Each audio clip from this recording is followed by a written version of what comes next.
Hello viewers, you are welcome to another edition of Cybersecurity for Beginners. My name remains Vincent Hope, your instructor.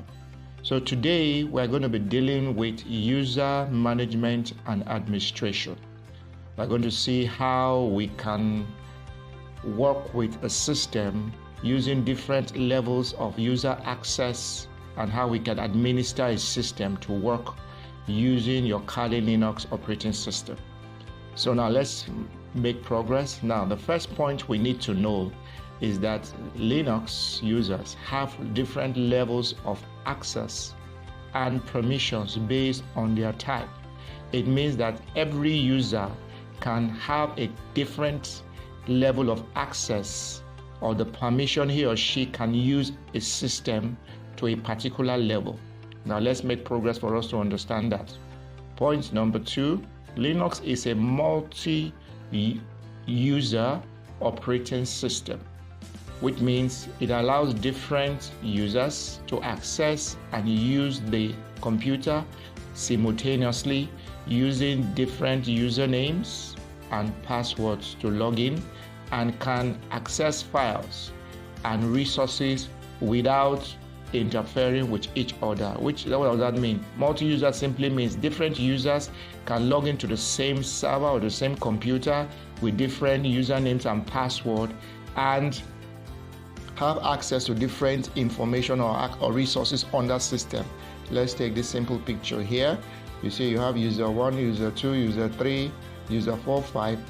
User 2 and 3 will log in with different names, maybe using name like John and Mark, log into the same computer, use the same server, use different resources, and all of them can access the individual resources on the system. Now let's make progress. Linux, Mac OS, which is Macintosh operating system, Windows are all multi-user operating systems that allow you to create multiple user accounts. So these operating systems, you can create multiple user accounts. Now let's make progress. One user cannot access the files of the other in the system. So in a multi-user operating system, despite you have several users, each user cannot have access to the other user's details or accounts or files. Let's make progress. Linux automatically manages the security of all users. So if you have like this one, you have 5 users, all of them, Linux will be managing the security of each user so that no user can break into or access the information of another user. Now you can say, so we're talking about Linux user management. Let's make progress. Now, Linux user types. So what are the types of users we have in Linux? The first type is called regular users. Now let's make progress. There are usually 3 types of computer users. We have the regular users, the system users, and the root users. Now, regular users, also called normal users or standard users or non-admin users or non-administrative users, have limited access. That is the characteristic of a non-regular user. The access is limited and can only perform basic tasks such as browsing the internet, accessing media, and creating files. So this lady now, she's browsing the internet here, excited, but she's just a regular user. So all she can do is to browse the internet, access her file, access her application, but she can't do more because she has limited access. Now, they cannot perform administrative tasks such as installing and uninstalling applications, modifying system settings, and accessing and deleting configuration files. So normal users are restricted to basic tasks. They don't move on to administrative tasks. Let's make progress. Regular users can access the system but cannot modify its contents like files and folders, which helps to maintain system security. This ensures that their actions cannot harm or cause damage to the system. That's very important. So regular users are restricted not to manipulate files so that they don't affect the operations of the computer or the system or the server.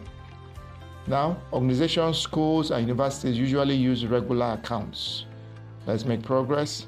Each user can log in with their username and password without interfering or gaining access to files of other. That is the characteristics of user accounts. You can see this notation says cannot install or install programs in Windows. That is a regular user access. Let's make progress. Now, the second type of user is called the system user.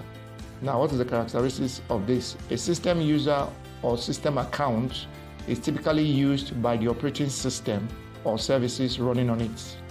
These accounts are often created automatically by the operating system or applications.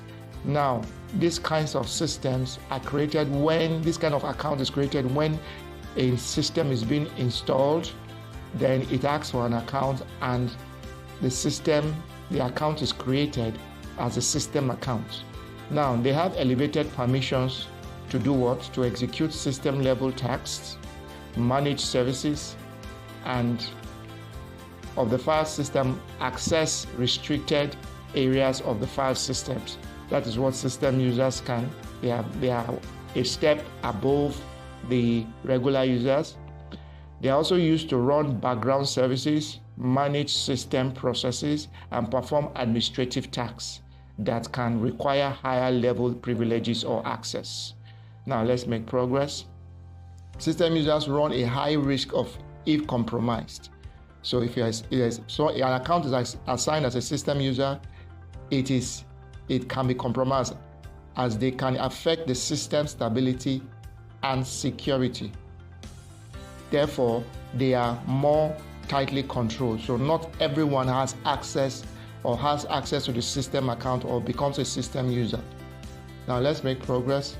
Now user type root user. So we have dealt with the regular users, we've dealt with the system user. Let's look at the root user.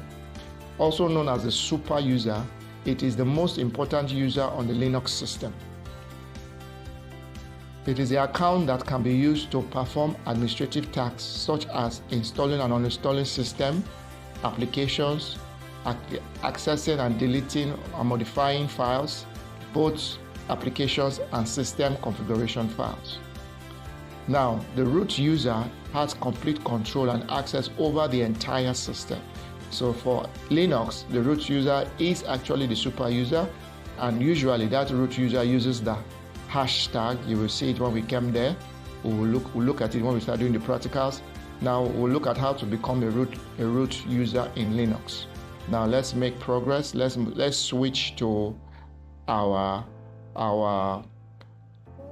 Linux environment. Let's enter our password, Kali, and we log in. Okay, now we are now in the Linux environment.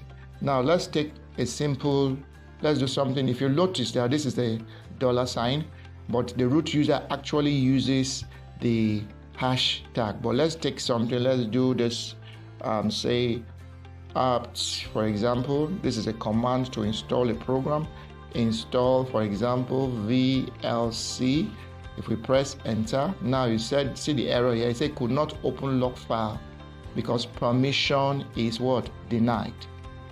Unable to acquire this blah blah blah, because you now ask the question, are you root? This is the question here. This question here, it says, are you root? Meaning that, are you a root user? So because we don't have the access, we cannot install programs on Kali Linux if you are not a root user. So the way to beat this, or to you behave like a root user, there's what is called using sudo commands. Using what? Sudo commands. Now sudo enables you to function like a root user, because not everybody can be given access to the root, not to cause damage on the system. But when you use the sudo command, you can perform almost any action that the root user can do. So let's say we type now sudo apt install. We do the same thing we did before. Apt install VLC. Look at it, apt install before, but now we have added sudo. We press enter. Now it will ask me for the Kali password, and I type KALI, which is my Kali password. Okay, now it says password, it says reading packet list, done. Building dependency trees, done. Reading state information, done. Unable to locate the the package VLC. Now the VLC is not available, but you see that there's a difference between when we just typed apt install VLC and when we type sudo, because sudo not allowed this command to run in this environment. Now let's take something else so that we can see how this sudo works. If we type fdix, for example, dash, which is this command is used for partitioning. Now let's managing partitions. If we press enter, you can say, it said cannot open this, permission denied, because you're not a root user. So if we type sudo fdisk -l and we press enter, now it now gives us the information we need. It says input output size minimum 512 bytes, then disk label DOS, disk identifier this, device boots. Now it gives you the information you are looking for when you use the fdisk command. So you see how the sudo works. Now let's take another command, which is airmon, that's ng. This is used to monitor wireless interfaces. Now it said run as a root. Because you are not a root user, it now says run as a root. Now if I type sudo, now airmon -ng, okay, let me maximize this now. Okay, I have a bigger screen and I press enter.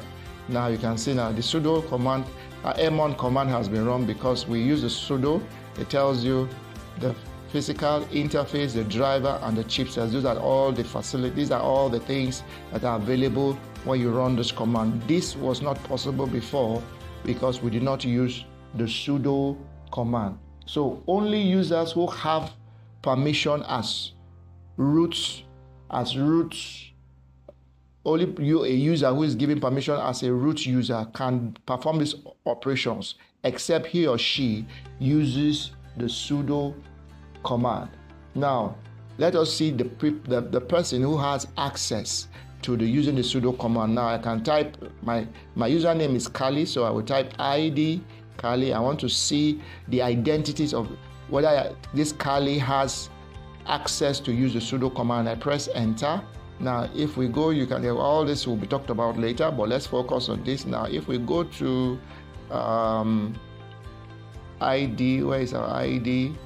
Admin sudo. Okay, you can see 27 what do you call it, 27 users have access to the sudo command now, and Kali, which is our ID, is part of it.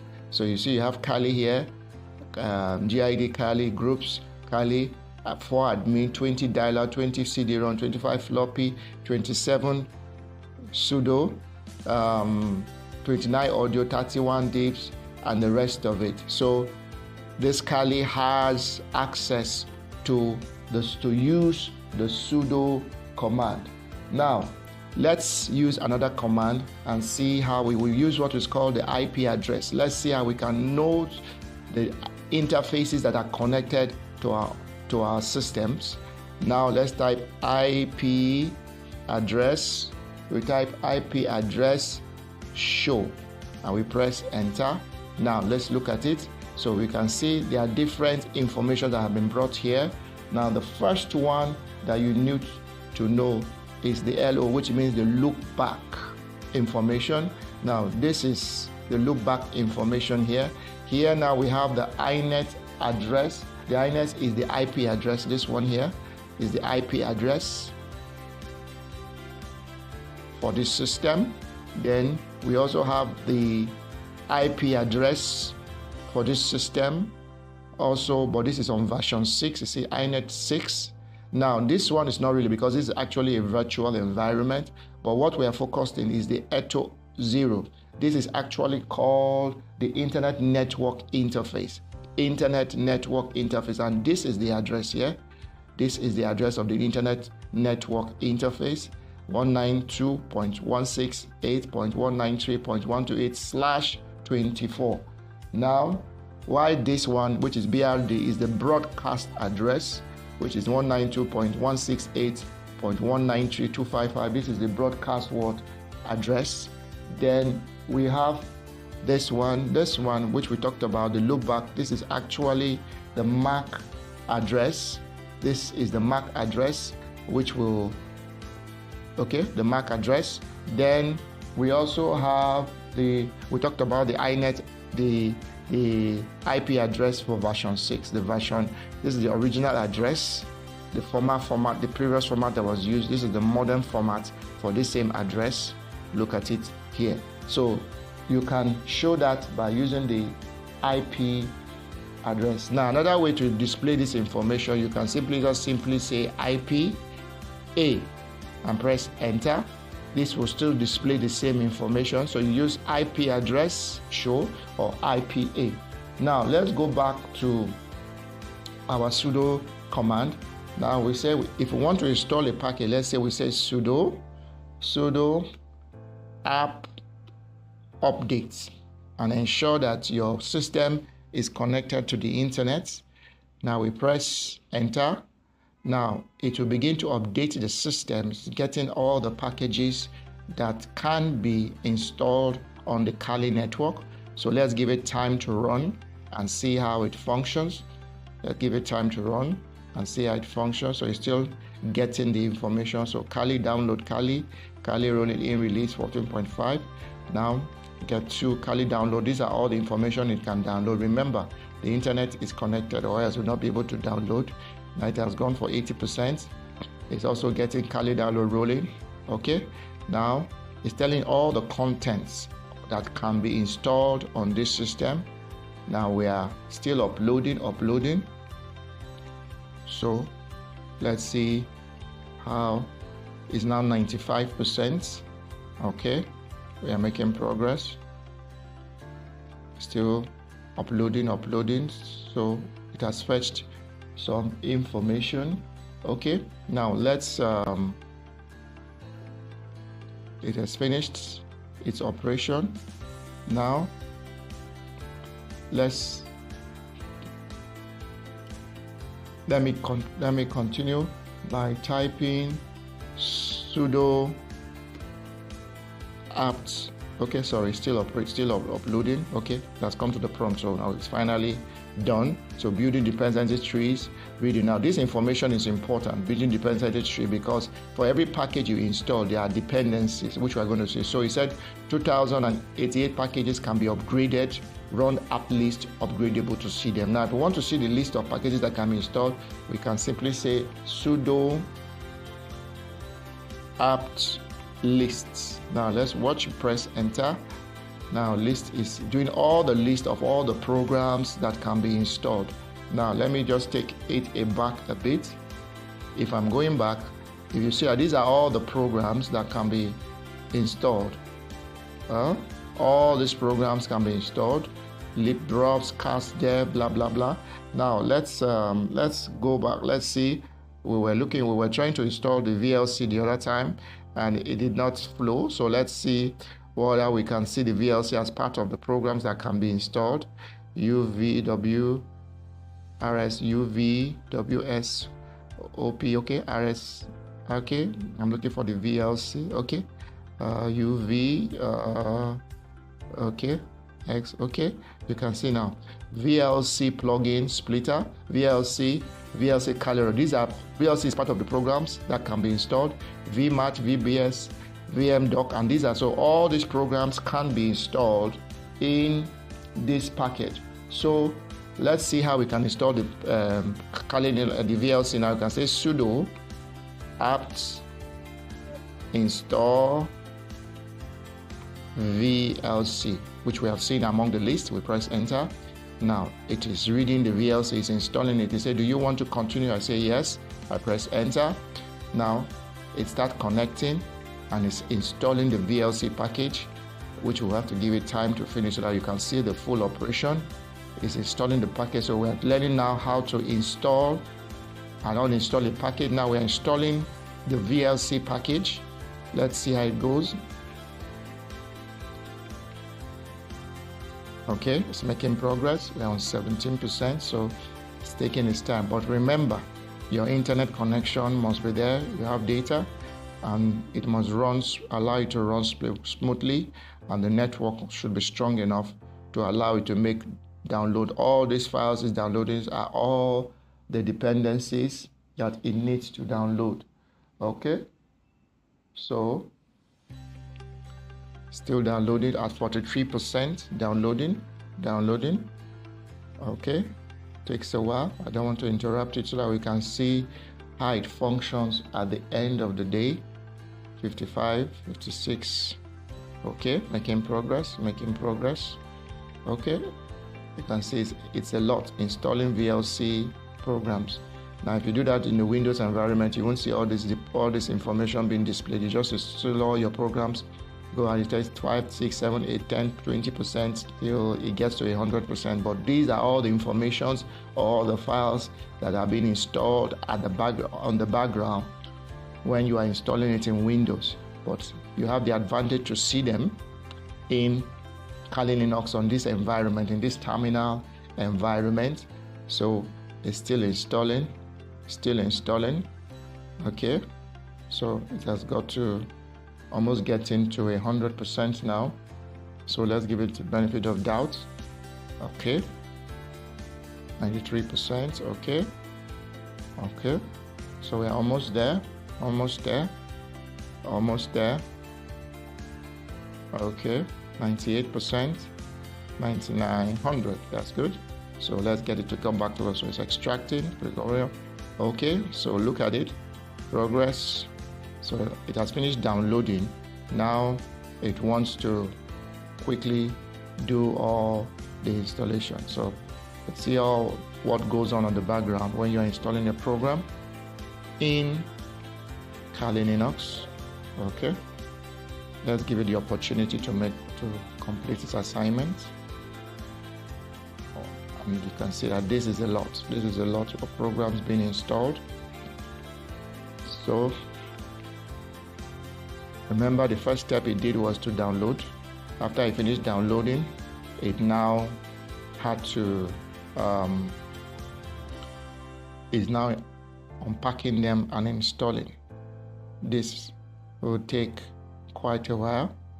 So what we are learning here is how to simply install a package in Kali Linux, and we're also going to learn how to uninstall that package in Kali Linux. Now, to install, what did we do? We simply typed sudo apt updates. We updated it from the internet. So Kali Linux went to the database. Its database pulled out all the database for VLC, pulled out all the database of the list of all the programs it can install. Then we looked through, selected the program we wanted, which is VLC, and we now said app.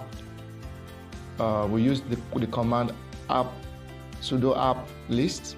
Then we now have to go to sudo app, install the program. Okay, this is taking quite a while. I wanted to see if we could finish it, but let's give it time to finish while it is installing. Let's give it a while to finish.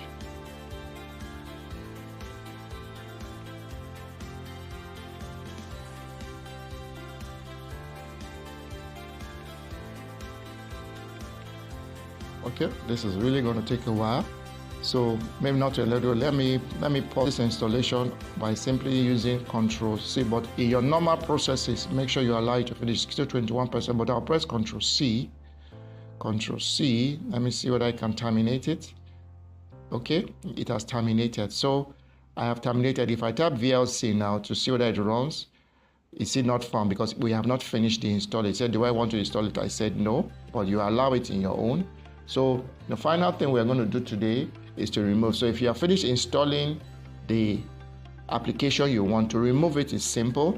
You simply say sudo app remove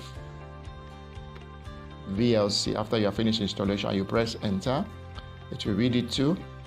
Okay.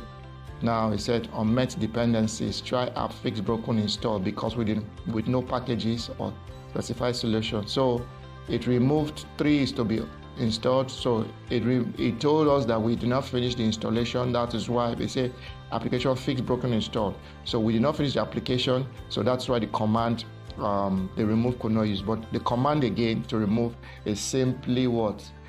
Sudo app remove. Then you type the name of the package. In this case, we're using VLC or any other package. Then you conclude. So far we have learned user administration. We have learned 3 types of accounts, different types of accounts, regular users, system users, and root users.